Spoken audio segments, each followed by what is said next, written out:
नमः श्रीयतिराजाय विवेकानन्दसूरये सच्चित्सुखस्वरूपाय स्वामिने तापहारिणे. My humble protestations to Swami Vivekananda, who is the king among the monks and who is the great knowledgeable person, effulgent like sun, and he has descended on this earth to redeem to remove the difficulties of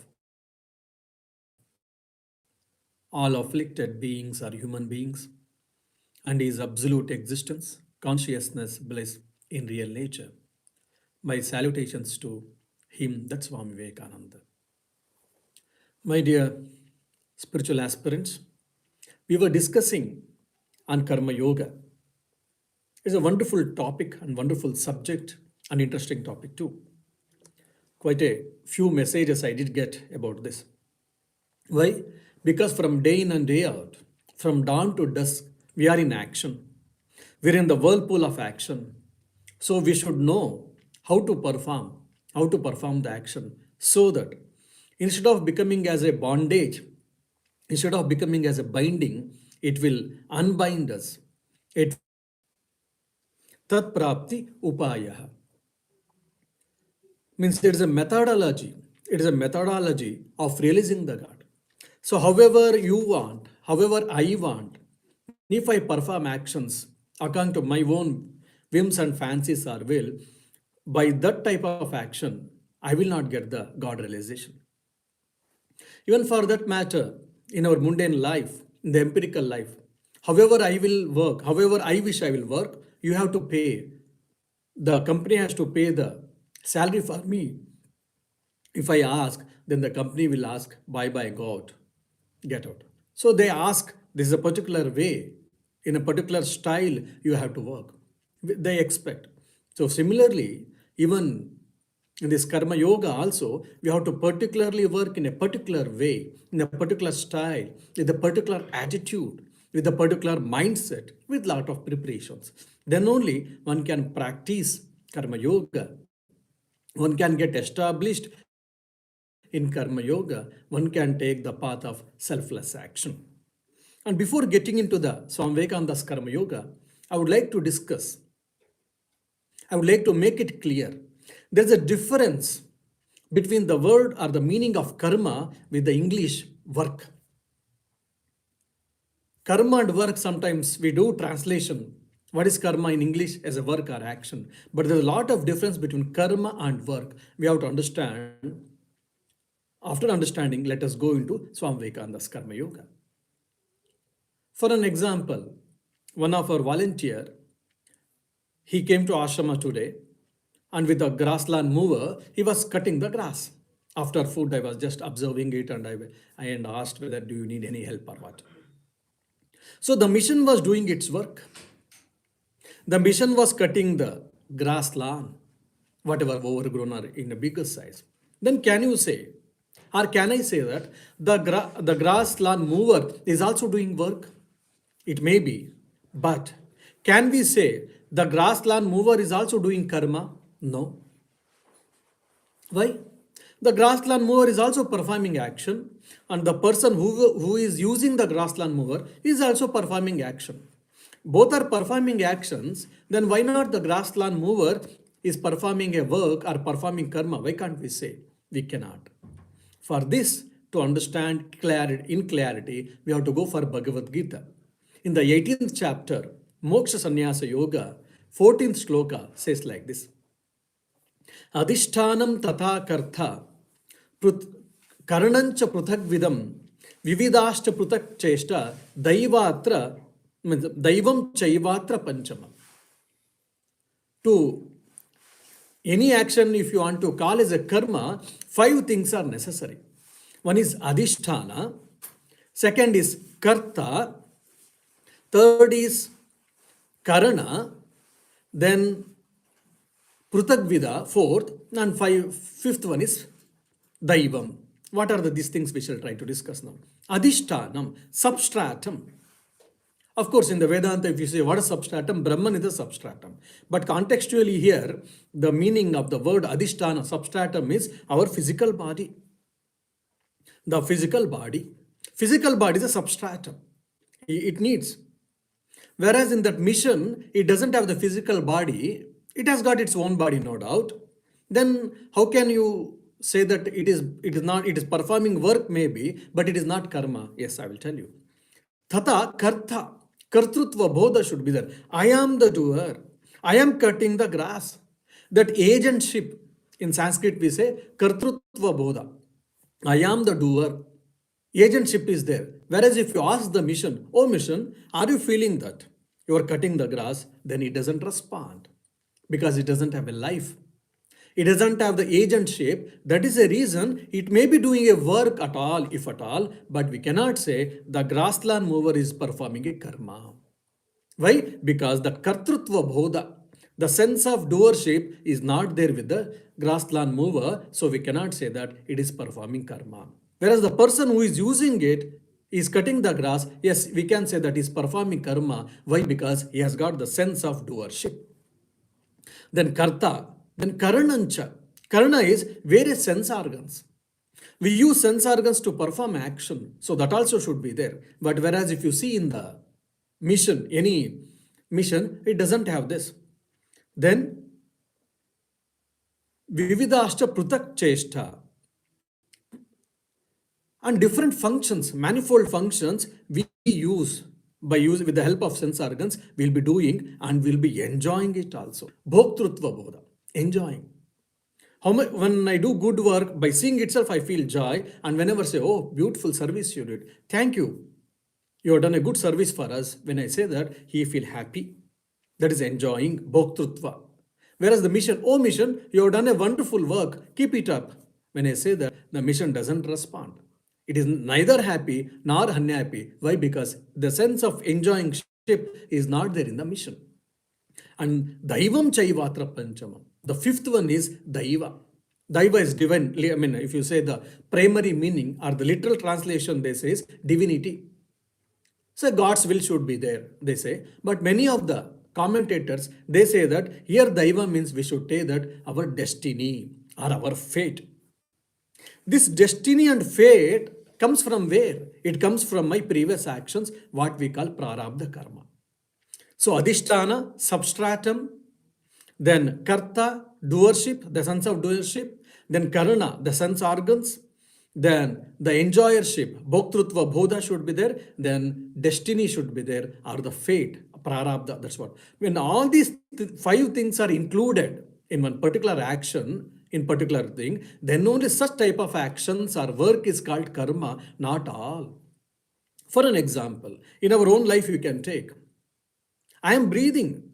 Whether I am conscious or unconscious, whether I am sleeping or I am awake, body is breathing. So, though we say that as a work, but we cannot say it as a karma. Why? Because there is no conscious activity involved there. Whether I am conscious of it or not, it happens. The blood circulation, it is not karma. Why? It happens there. The sense of agentship, sense of enjoyership is not there. Whereas I am talking. Now I'm taking Karma Yoga class and many of you are listening. Many of you are listening the class. Then this is called karma. Why? Because I am talking, I have got the sense of I am talking, and you are also hearing, and you have got the sense of hearing with the help of sense organs. And both of us, we have got the substratum, this body. And if the class is fine and if you're enjoying it, oh, class is very nice, you will enjoy. You will feel that. Otherwise, oh, Swami, what type of class he is doing? It is boring. You are having that enjoyment is not only happiness, either happiness or unhappiness, that feeling you have got. And because of your past actions, because of your past good actions, that's why you're able to sit and listen to this satsang or listen to this good talk, Vedantic talk. There are so many people, hundreds of people, even if some of them, they want to listen for so many reasons, for their own reasons, they are not able to listen to this talk. Maybe afterwards they listen, yes. At this time, your listening means because of your fate or destiny, because of your past actions, karma. Good actions, karma, that's what punya we say. So all these five components, when it is included, then only we can say that it is karma. Otherwise, it is not karma. So when we say karma yoga, in the karma, the word karma means all these five components should be involved. See, that's why we need guru, teacher. That's why we need sampradaya or a particular path. Why? Otherwise, by reading just books, we don't understand all these subtleties, all these very fine things we don't understand. And karma, what is karma? This is one of the very important meaning I wanted to tell you. And what is yoga? It is a methodology. It is a methodology by which I will be able to attain the God. In my previous class, I had at least I instilled few questions in your mind. If you have got already few questions, fine. Otherwise, I push some few questions in your mind. Among them, one question was: is there any difference between Swami Vivekananda's Karma Yoga and Sri Krishna's Karma Yoga in Bhagavad Gita? Is there any difference between the way Swami Vivekananda has explained the basic tenets of Karma Yoga, the philosophy of Karma Yoga, and the philosophy of Karma Yoga explained by other acharyas? Yes, here is the difference. Swami Vivekananda says that by practicing Karma Yoga, you will be able to attain, you will be capable to attain moksha, mukti, self-realization, God realization. The knowledge of the Karma Yoga makes it, of course, after putting it into practice. Whereas, if you see Shankaracharya, the great exponent of the non-dualistic philosophy, Ramanujacharya, the great exponent of the semi-monoism, Vishishtadvaita or Dvaita, Madhvacharya, the dualistic philosophy, or any other philosophies, especially with respect to Indian philosophy, all of them they say, no, from the work, from the path of selfless action, by practicing Karma Yoga, your mind will be purified. Only that's all they accept. And afterwards, the Shankaracharya, the non-dualistic philosophy say that by practicing Upasana or Bhakti Yoga, you will get Chitta Ekagrata, concentration of mind, and through knowledge alone, through Gnana alone, through knowledge alone, you will get Moksha or Mukti. Whereas, qualified Monoism, Vishishtadvaita and Dvaita, that is dualistic philosophy, they say that from the Karma Yoga, from the practicing Karma Yoga, path of selfless action, you will get a purification of mind. By Gnana, by knowledge, you will get concentration of mind, maturity of the mind, and by Bhakti alone, you will get Moksha or Mukti. For all of them, the Karma Yoga is the base. It is a preliminary thing. But whereas the Swami Vivekananda, among all the philosophers, the Swami Vivekananda is the first person who told that by practicing Karma Yoga, you can attain God realization, you can attain self-realization. And he takes the examples from the Upanishads, like Ambarisha and other Janaka, King Janaka and King Ambarisha. By practicing Karma Yoga, they all attained Brahmagnana, knowledge of Brahman. So this is the one of the great difference between the other acharyas and Swami Vivekananda. Otherwise, he follows the Shastras. Based on the scriptures, he explains the Karma Yoga. That is the uniqueness of Swami Vivekananda with respect to this. And he makes a beautiful point that to attain this unattachment is almost a life work. This is also very, very important for us. Many devotees, they come and ask, oh Swamiji, we don't want to get attached to this world. We understand this. The world is a mixture of good, bad, right, wrong, all these things. We had enough. We don't want to have any more experiences which we don't want. So I don't want to cling to this world. I don't want to cling to these worldly objects. Sankalpa, we say in the Sanskrit. So I don't want to cling to this. How to do? I'm practicing, I'm trying, I'm not able to get away. For that, Swamiji is telling, to attain this unattachment, to attain this detachment, it is almost a life work.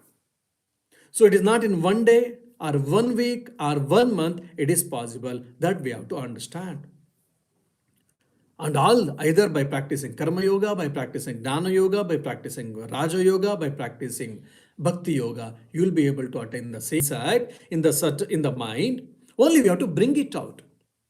For an example, I am attending a maths class and the teacher is teaching me analytical geometry or a calculus or a trigonometry. She is teaching fine, but she is only external suggestion.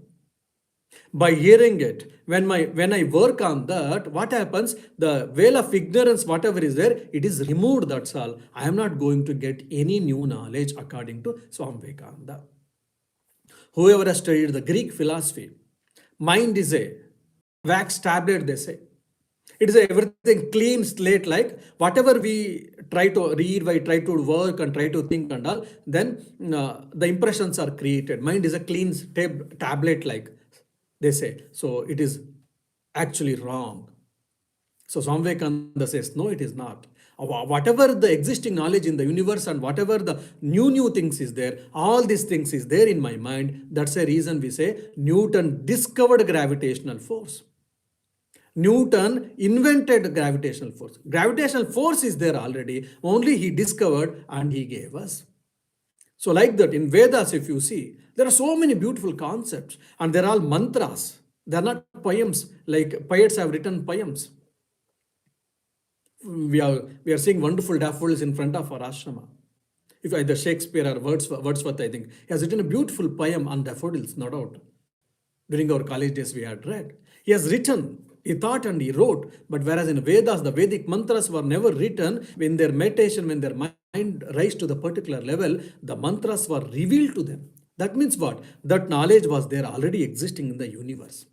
Because their mind was ready, they were able to receive it. That's the reason in the ancient Gurukula, in the ancient Indian education system, in the 14 years, they were able to teach 32 Vidyas, 32 subjects. My goodness, in our present day, maybe 5 subjects or 7 subjects we teach in our higher studies. That itself is a very big thing for us. And there it is in 14. Make a research, probably, yes. When I thought or when I studied about it, I understood is what? The same Swami Vivekananda's concept. They knew, the ancient rishis, that the knowledge is inherent in man. Only we have to prepare the mind of a student. When the mind of the student is prepared, he will be able to understand things better. Probably to make you still my point clear, I will give an example. When I like a subject, when I have got an interest in the subject, automatically that means what? My mind's concentrated. When I like the subject and when I am able to understand, I will be able to understand the subject. Neither I am interested, or 2 times, 3 times, 4 times, 5 times, even if I read, I may not be able to understand the subject better. Right? Because of either lack of interest or lack of concentration. When we have both, 1 or 2 times we are able to understand, our mind will be able to grasp it because of concentration.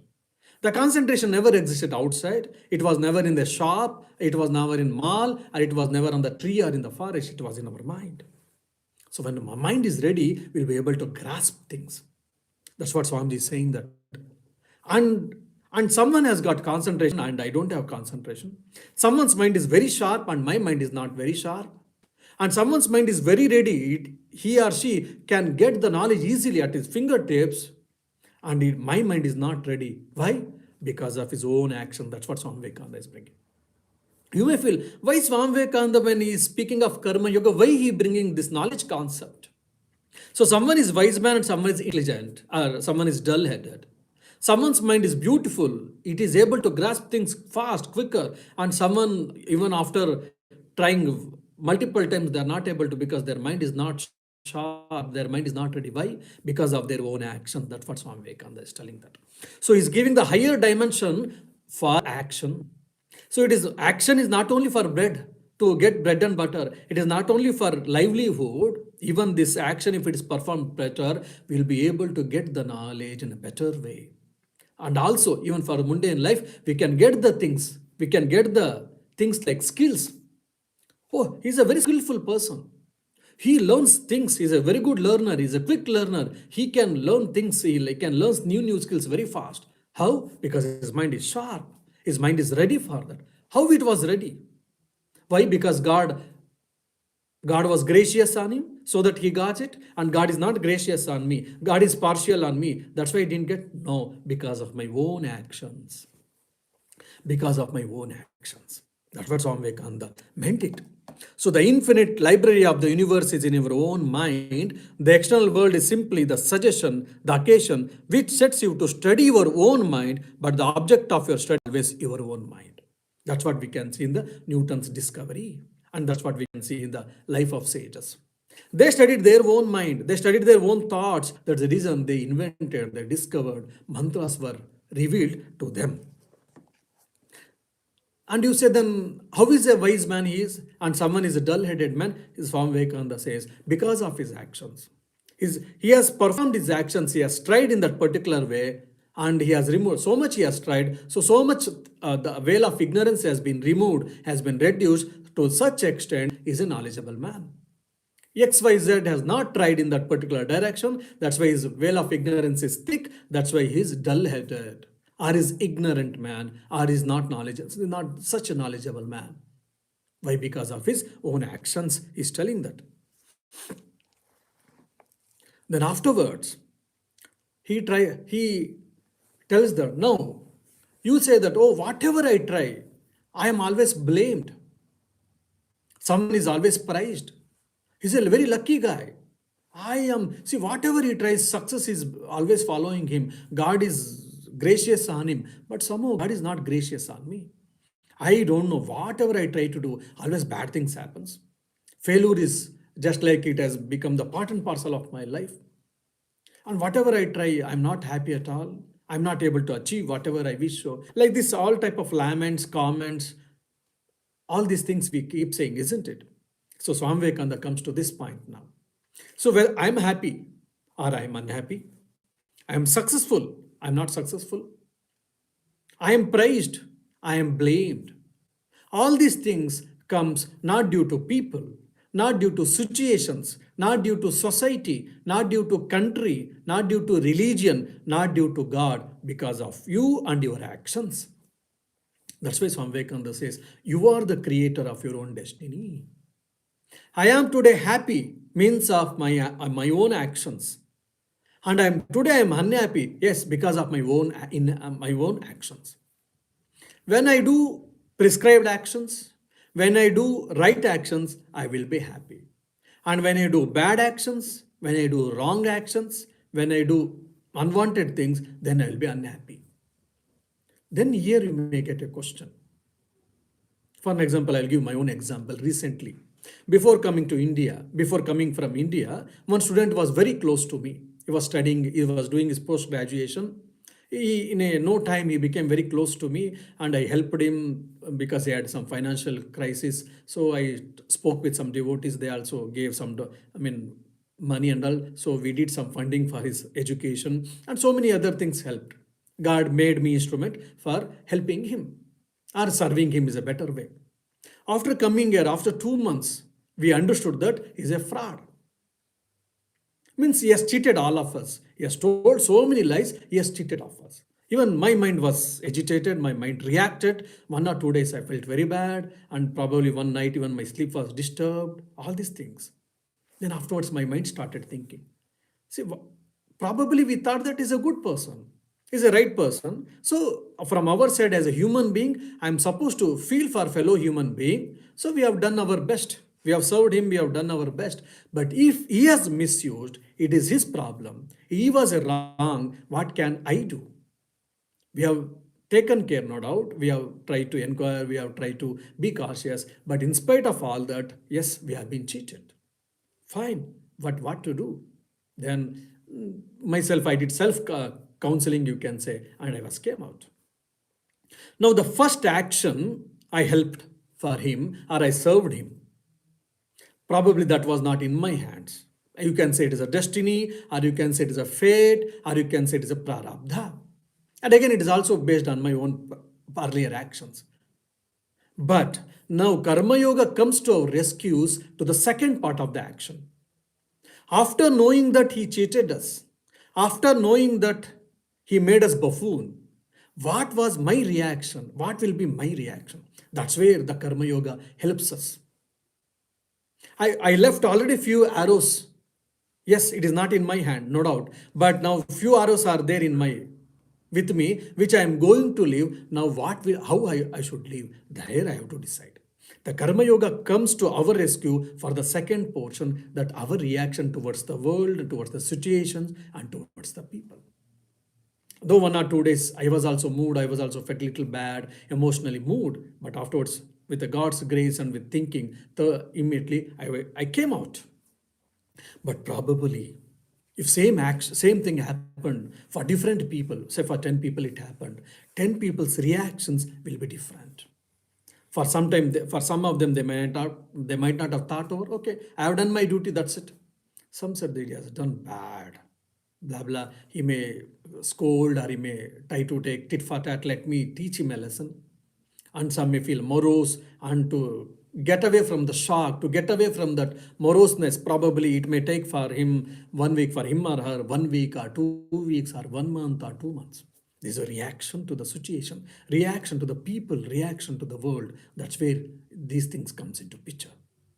So the Karma Yoga is helping, or Karma Yoga will help us how to react to the world. Whether should we react at all, this Karma Yoga helps us to how to react to the people and situations. There's a difference between a common man and extraordinary man or the successful man. That's why I think in one of the lecture also I have said this statement. I think it's a beautiful statement. Every one of us, we have to think. That's the reason again I will repeat it. A common person spends 90% of his time and energy with reaction and 10% of his time and energy in the action. Whereas the extraordinary person, the successful person spends 90% of his time and energy in the action and 10% of his time and energy in the reaction. This was the difference.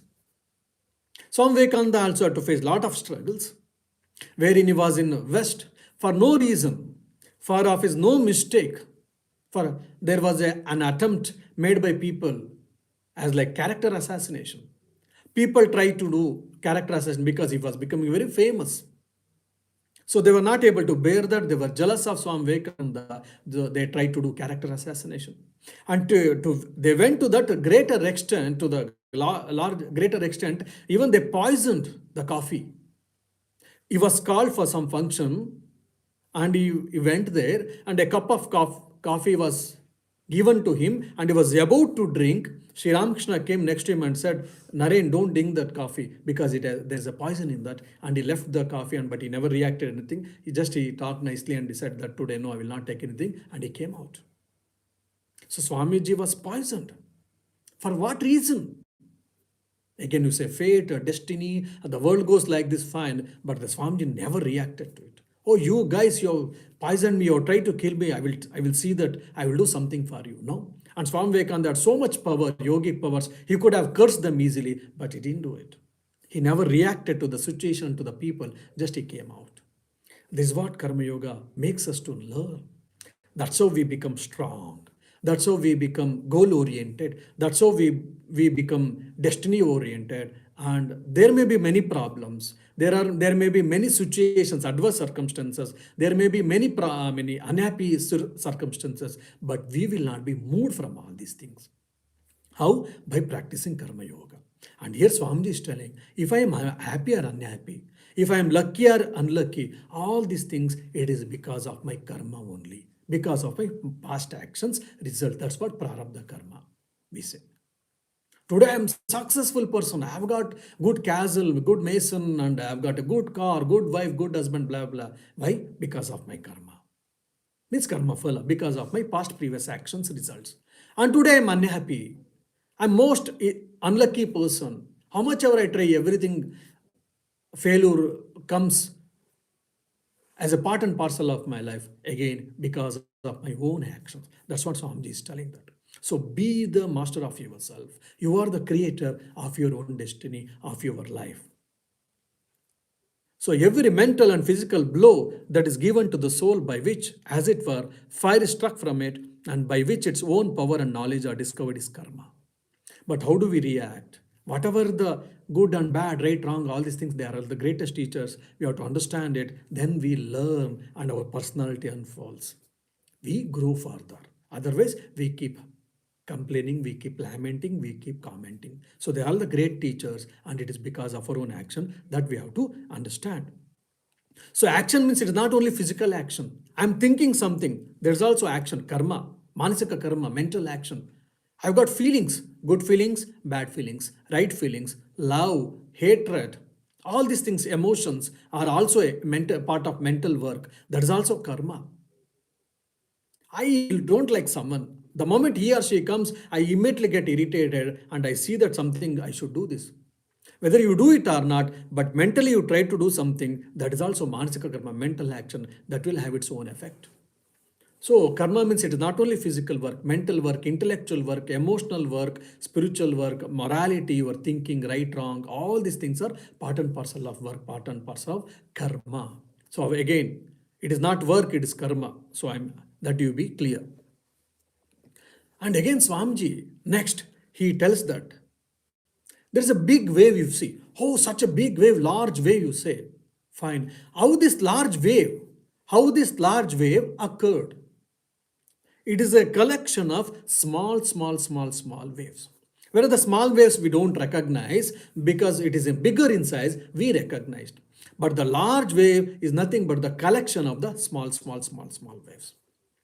So, like that, if someone is a great personality, is a man of character, is a successful person, if you say that, because how he became a successful person, what was the cause for it, what was the source for it, what was the reason for it, if you ask, Swami Vivekananda says that because of his small actions. Just like the collection of the total collection of small waves was the cause or reason or the source for the big wave or big waves. So similarly, a person has become the great person, successful person means from probably from the previous lives, not even in that life, from his childhood, he was gone preparing himself for that success. So that's why every work has to give an equal importance. Swami Vivekananda gives a beautiful idea here that especially we always think about the goal and we dream about it and we enjoy about the goal like, oh, I've got such a beautiful goal. The moment I reach, I will get this, I will get that, I will become like this and all fine. We all enjoy, no doubt, fine. But we forget the means to reach that goal, to attain that goal, what I am supposed to do, what I am not supposed to do, and what is the path I should take, and how should I take, when should I take, and what are the problems of it, what are the strength and weakness of it. We don't think. That's where many people from between desire and target they fall off. If you see, after probably plus 2 we say in India, or here probably in a higher grade, class 3 they say, I think afterwards they go for the university education. Before that, probably if you ask what you want to become, they say lawyer, they say doctor, they say engineer, or they say so many things. Fine, you make a list of 40 students.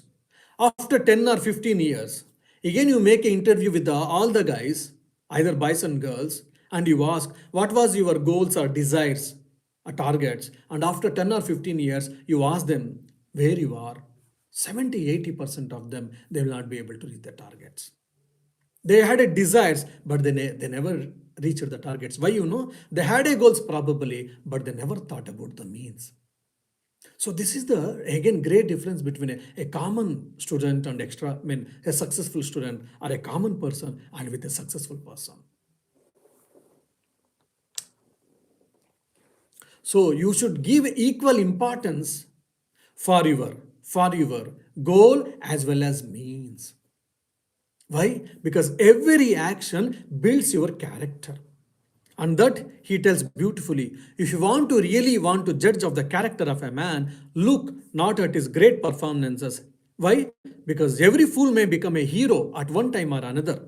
Watch a man to do his most common actions. Those are indeed the things which will tell you the real character of a great man. That we can see in the life of Holy Mother Sharda Devi. A devotee or a lady, just he threw the broomstick with a carelessness. Holy Mother said, no, you are not supposed to do that. You are supposed to keep the thing in a right way at right place. Why? Because broomstick is also giving enough service for us. So we are supposed to look in a proper way. Whatever the dignity, whatever the respect has to be given is also given. It should be given. See, even for the broomstick also, Holy Mother Sharda Devi is giving a good respect and a respect in this is dignity. And it has to be kept in a proper place, in a proper way. That means what? It is a training of the mind. Because with the same mind, when you are keeping a broomstick, if you are careless, if you are unconscious, with the same mind, with the carelessness and with the unconscious, I will not be able to meditate. I will not be able to solve my problems, life problems, or probably in my office work or in the professional work. Because either to sit for meditation, or to clean the room, or to do your office work, for all these things, there is only one tool, that is mind. If you can clean your room with the utmost attention, then definitely you will be able to sit in meditation and you will be able to achieve the great concentration during your meditation also. Because why you have done here. Same thing when if you sit for study or when you sit for any of your professional work also, with that great mind, you will be able to work. Because our mind, we have got only one tool, one single mind. For meditation, we have got one mind, and for work, we have got one more mind, and for our professional work, we have got one more mind. No, we have got only one mind for all of these things. So that is the reason Swami Vivekananda is telling, you see, if you want to see the real character of a person, you see the small things, day-to-day things. Even if you can see in the life of Sri Ramakrishna Paramahamsa, the Mahendranath Gupta, Master Mahashaya, who is the author of Gospel of Sri Ramakrishna, in Sri Ramakrishna's room, he took a knife for, for some work. After finishing the work, he kept haphazardly at some place. Sri Ramakrishna said that, no, that is not the place. For keeping a knife also, Sri Ramakrishna had a particular place. He says to Mahendranath Gupta, no, that is not the place to keep the knife. From where you took, please keep it in the same place, in the same way. Okay, he kept it. Then you may think, why? He's a great spiritual luminary, we have heard, and his mind was always on the transcendental level. And he's saying that knife, wherever you keep, what does it make any sense? He wants to be kept in a particular place, in a particular way. Why? And Mahendranath Gupta asks, why? What is the reason? Sri Ramakrishna says, now afterwards you'll go away. In the evening, I should search for knife. If I want a knife, I should search. One is waste of time, waste of energy. Second point. The third is taking a particular thing and keeping in a right way, in a right place, at the same place. What happens? Again, it's training the mind. Third point. And the fourth, Sri Ramakrishna says that even in the dark, without the help, even without the light, because in the olden days we never had electricity. So even in the dark, I should be able to take the knife. If you keep in a wrong way, the sharper portion, sharper edge, if you keep in a front and the back portion where we hold the knife, if it is back, then without knowingly, if I go in a dark, if I go and touch it, then I may have a cut. You see, Sri Ramakrishna is giving us so much importance, so much fine details. His mind is working. Why? His mind was fine. His mind was full of awareness and consciousness. So the knife should be kept in the same place, in the same way, so that whoever wants, they can take it. And even if I want, even in the dark, I can go and get the knife without harming myself. But the same thing we see in our life. Oh, I'm already late to my office. Where is my car key? Where is my tie? Or especially with respect to children. Where is my tie? Where is my shirt? Where is my book? Where is my bag? Where is my shoes? Where is the key? Vehicle's key, all these things. And further, sometimes we will have a war in the houses. We don't keep things in a proper place. It is a training the mind. And by training the mind, what happens? Sanji, you are selling so many things. When you say that we have got only one mind, so that it will help us to probably grow professionally, for skills, for meditation and all, fine. Apart from this, yes. Now, if you are doing the same work in a proper way, in a stipulated way, that means what? You will have a control of the mind. You will have a control on your thoughts. And it also needs, one is control, you are controlling the mind. It also needs willpower. Second point. And third is doing the work in a stipulated way, in a proper way, at the same small work in a proper way means what? You are doing with awareness and with consciousness. That's what we say mindfulness. With that, you'll be able to achieve many things. We are unconscious. I'm a human being. How many of us we are conscious of it? Is it required? Yes. When you are conscious that you are so and so, definitely your behavior will be different. Someone say that, oh, how are you perform? Are you conscious of yourself? Who are you? If you are conscious of yourself, can you do such type of heinous actions? We say that. Oh, immediately we come to senses. Yes, I'm not supposed to do because I'm a reputed person, human being, a reputed person in the society. We all say that, even in the day-to-day things we see.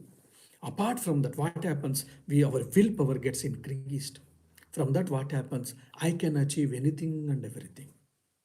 Small things, doing in a regulated way, in a stipulated way, with a full of consciousness, it keeps mindfulness, concentration improves, and willpower increases. Control of the mind is achieved. From all these things, what happens?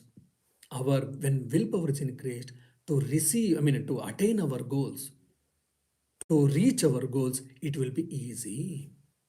And that's what afterwards Swamiji tells that. Karma and its effect on character is the most tremendous power that man has to deal with. When you do these works properly, behind that, what is there? Action, thoughts. When your thoughts are stimulated, when your thoughts are properly channelized, when your thoughts are properly exercised, when you have got a proper thoughts, what happens? That will act as a tremendous force to do the proper actions in a proper way. Then what happens? Your results will be desired results. That will create an impact on your personality. That is what we say called character. What is the character? The character is nothing but the sum of total of impressions created by your work or by your fruits of action, karma phala. And this karma phala is done by, fruits of action is done by your actions, and these actions are done by your thoughts or by your impressions, old tendencies.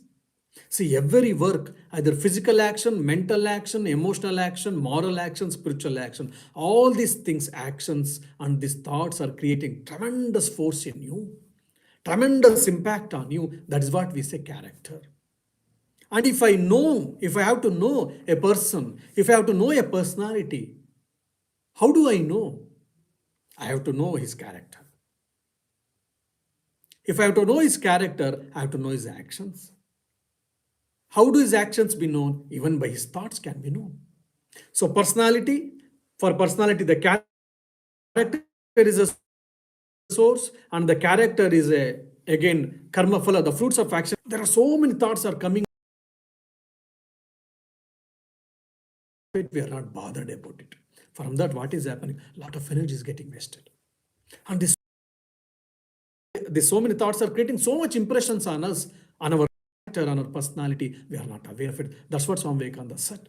The total of small waves will be the result for the big wave, huge wave. And after this, he tells that. He gives an example of Lord Buddha or Jesus Christ. Now they were able to shake the world. The whole world, or the majority of the world, was able to follow Lord Buddha or Lord Christ or maybe Swami Vivekananda. Why? Because they were great personalities.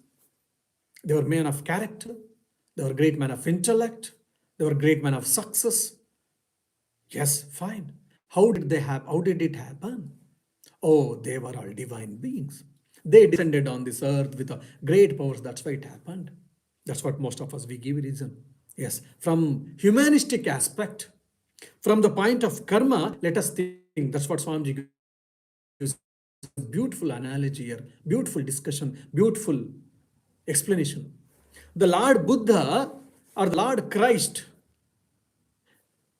they never happened as if you say as a human being. They never got ready in a one life. In so many births, with a constant efforts, with a constant struggles, they appeared or they achieved the state of that Lord Buddha or they achieved the state of that Lord Jesus Christ. Why? Because of their karma, because of their willful actions, because of their actions, because of their thoughts, because of their mindfulness. Means they had a tremendous willpower. How this tremendous willpower came? Because of the tremendous actions, because of the tremendous thoughts power. So even I can become Lord Buddha, even I can go to the extra, I mean, to the state of Lord Christ or Swami Vivekananda from the humanistic point of view. Means with the strong will, we can also get it. How? From our actions. So that's what Swamiji is saying, that there is a tremendous force for our action, for our karma, but we are not aware of it. How? Because like every small wave will be the resultant with the cause source for the big wave. Similarly, every small actions for us from dawn to dusk, from morning to night, this will create unconsciously or consciously our personality, our character. So our personality, as our personality, so our success. As our character, so our personality and success. As our work, and character. As our thoughts, so our work, personality, character, success. All these things by of karma. So he says that this Lord Buddha and Jesus Christ were the center of attraction. Like centripetal force and centrifugal force, we have heard, we have studied in science. So similarly, they were the center of attraction. They pulled the whole world. Such a power, mighty power in the Buddha, in the creation, where it came, how it came, because of their actions. You see, even we can also achieve such a height. We can also raise ourselves to such an height. How? By actions. So this karma has got a tremendous power, but unfortunately, we are not aware of it. Why we have to do karma? It is my karma. I have my fate, we say that. Why we have to do work? Because I cannot keep quiet. Why we have to do perform karma?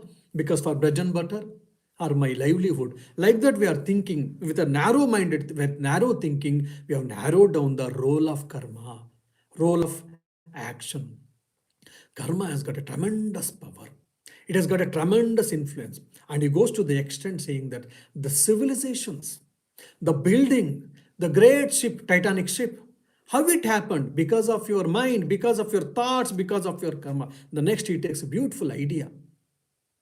Whatever the society you are saying, whatever the civilization you are saying that, and whatever the great masons you have seen, great people you have seen, great discoveries you have seen, great achievements you have seen, all these things are nothing but manifestation of your mind, means manifestation of your thoughts, means again manifestation of from your work. You see, the role of work, the impact of work, the force of the work, the effect of the work is tremendous, but unfortunately, we are not aware of it. The whole civilization has created by your work, isn't it? The whole society has been created by so many people's work. For example, the Titanic ship was done by it is a group efforts, no doubt, but at some point of time, an engineer, a naval officer, for him an idea came, a thought came that let me build a huge ship. In Ireland itself, it was built.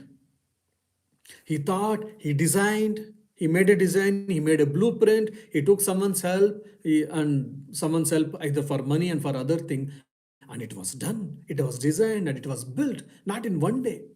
And why only that thought came to that particular officer or particular engineer, why not others? Because his mind was ready. Why his mind was ready? Because God was gracious to him, God was partial towards him. No, because of his mindset, because of his actions again. So I and also you also can raise ourselves to that level when we perform our actions consciously, precisely, with responsibility. So that's how we can create our own destiny. We can create our goals. We can achieve our goals. We can achieve our targets with mindful actions, with mindful actions, with proper things. You need tremendous will, tremendous fate, I mean, good luck, fate, all these things you may say. Everything in this Chaivatra Pancham, the 5 things already I discussed in the Bhagavad Gita sloka, I told all these 5 things is there with us. Only we have to do properly. For that, we have to understand the effect of karma. That's why Swami Vivekananda's first chapter in the Karma Yoga, karma and its effect on character, is a masterpiece. When we read every line, we understand, oh, the role of karma, the role of action, its impact and its circumference and its role and its effect is something marvelous, fabulous. We have never thought about it. That's what we understand that. Let us try to understand. And please, it is also available in the net, in the PDF form or in the doc form. and it is also books are available for purchase. Try to read line by line and try to read, understand more and more, because I'm not taking line by line. There are so many other still beautiful ideas and beautiful points. If I start taking all that, then the classes will be more. So I'm taking very important points and concepts I'm trying to explain. Please read line after line, meditate and try to understand. Then you'll be able to achieve many things and you'll be the master of yourself. By that, you can be the master for the whole world. Thank you. Shanti, Shanti, Shanti. Harihi Om Tat Sat. Shri Rama Krishna Arpanamastu.